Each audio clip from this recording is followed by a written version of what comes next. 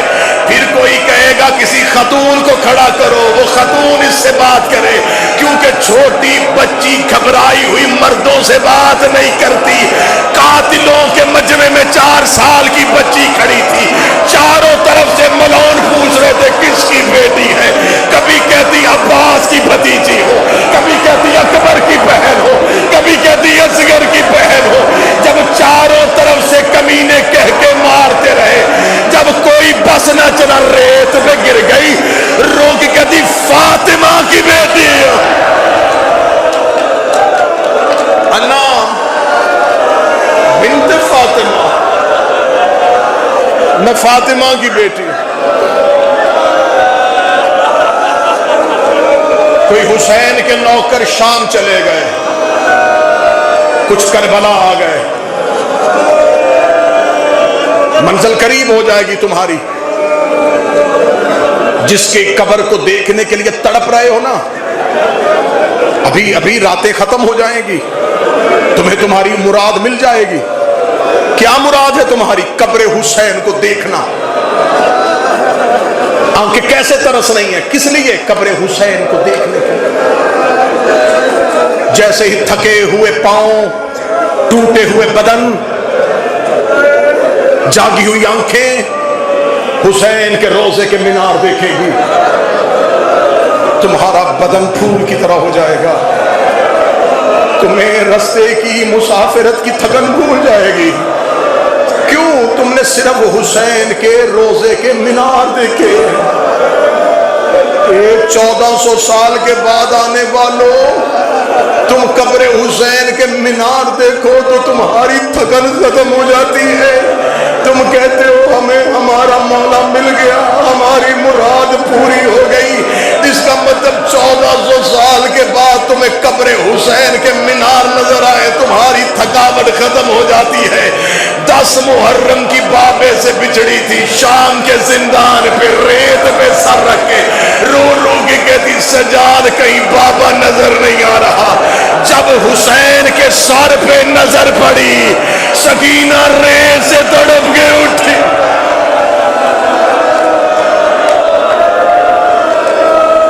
اے میرا غریب کربلا بابا, اے میرا مسافر بابا. آخری 4 یا 5 منٹ پڑھوں گا, جس کی آنکھ نم نہیں ہوئی کوشش کرنا. یقیناً تھکے ہوئے انسان مشکل سے روتے ہیں. تمہارا چلنا عبادت, تمہارا سانس لینا عبادت, تمہارا رکنا عبادت. یہ بدن حالت احرام میں ہے. میں تمہیں زیادہ زحمت نہیں دوں گا, تم نے سفر کرنا ہے, تم نے چلنا ہے.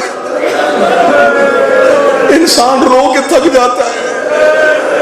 یہ تو اس کا حوصلہ تھا جو روتا بھی رہا اور 36 شہروں سے گزرتا بھی رہا. ابھی تمہارا سفر بڑا آسان ہے زائرین حسین. ابھی تم جا رہے ہو, ابھی تمہاری منزل دور ہے, ابھی تم قبر حسین کی طرف جا رہے ہو. میں بتاتا ہوں تم پہ مشکل وقت کب آئے گا. جس رات تم نے قبر حسین سے جانا ہے,